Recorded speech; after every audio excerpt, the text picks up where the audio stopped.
Informasi lainnya saudara, polisi mengungkap bisnis produksi film porno di 3 lokasi di Jakarta Selatan. Dari 3 lokasi tersebut, 120 judul film porno telah diproduksi. Polisi juga menyita bukti uang tunai yang didapat pelaku dari bisnis terlarang ini.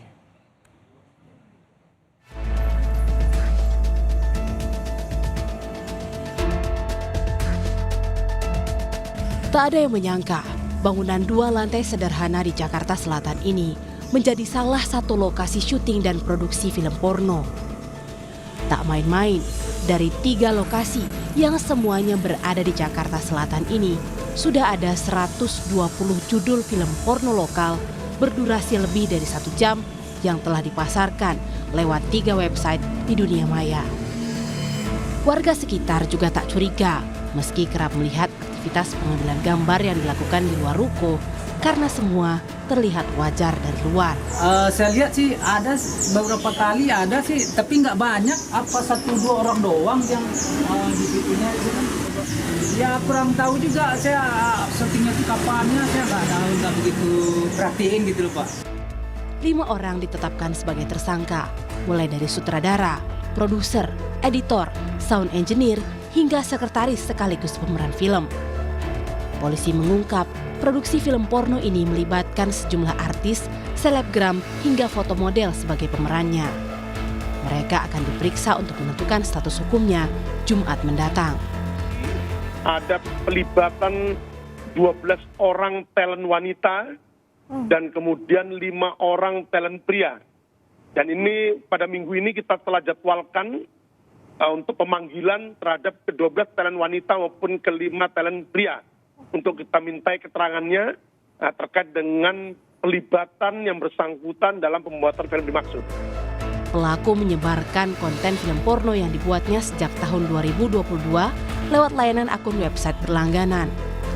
Member harus membayar 100 hingga 500 ribu rupiah per akun untuk dapat mengakses film porno tersebut.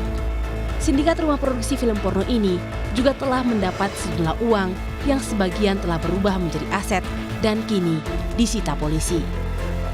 Para pelaku kini dijerat pasal Undang-Undang Informasi dan Transaksi Elektronik, juga Undang-Undang Pornografi.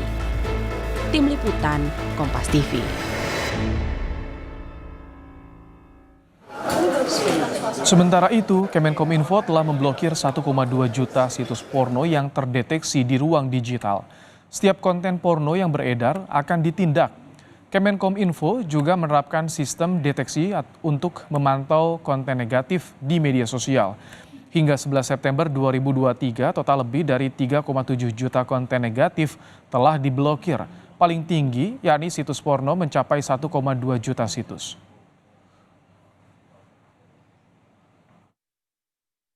Kalau soal produksi film porno ya itu bukan wilayahnya, bukan ranah kita ya. Tetapi kalau itu muncul di ruang digital kita, nah itu menjadi urusannya Kominfo. Jadi kita langsung ngambil tindakan-tindakan yang tegas untuk itu. Dan pornografi sudah lama masuk dalam negative list yang ada di kita dan selalu dalam pantauan. Jadi pornografi, judi online, terus juga ada beberapa situs yang digunakan untuk tindakan kriminal ya.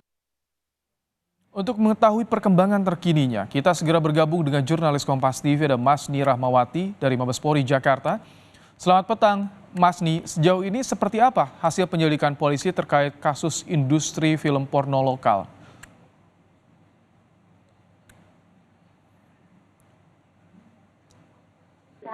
Dari kasus produksi film dewasa ini, diantaranya itu pemilik rumah produksi, kameramen, juga editor film, teknisi audio, dan juga sekretaris dari rumah produksi film dewasa ini. Dan untuk dari rumah produksi film dewasa ini sudah memproduksi sekitar 120 film sejak tahun 2022, dan ini diungkap oleh tim cyber Polda Metro Jaya setelah dilakukannya patroli secara cyber di dunia maya seperti itu. Dan juga hingga saat ini memang pemeriksaan dan juga pendalaman dari kasus ini masih berlangsung. Dan juga dari pengungkapan ini juga ditemukan bahwa ada situs yang bernama kelasbintang.com, dan ini sudah tersebar dan juga sudah diproduksi hingga sejak tahun 2022.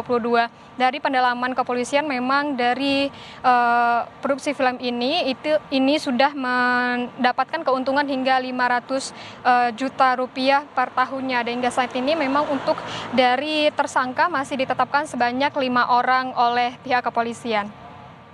Mas Nih, polisi menyebut akan memanggil para pemeran yang muncul di film tersebut. Apakah mereka bisa ditetapkan sebagai tersangka, Mas Nih? Iya, hingga saat ini dari pihak kepolisian masih menetapkan 5 orang tersangka, yaitu dari pemilik rumah produksi, kameramen, editor film, dan juga teknisi audio hingga sekretaris. Namun tidak menutup kemungkinan, dari pihak kepolisian menyebutkan bahwa tidak menutup kemungkinan akan ada tersangka baru dari kasus ini, di mana bagaimana sepertinya bagaimana produksi dari rumah film ini, bagaimana kinerjanya, dan juga nantinya dari pihak kepolisian juga akan melakukan pemeriksaan saksi yang akan dilaksanakan pada hari Jumat. Dan juga dari kasus ini itu juga melibatkan dari artis, selebgram, dan juga beberapa pihak lainnya. Dan di pihak kepolisian memang akan terus mendalami kasus ini, dan juga nantinya akan kita lihat apakah ada tersangka baru selain 5 tersangka yang telah ditetapkan oleh pihak kepolisian. Baik, terima kasih Mas Nih Rahmawati untuk laporan Anda langsung dari Mabes Polri, Jakarta.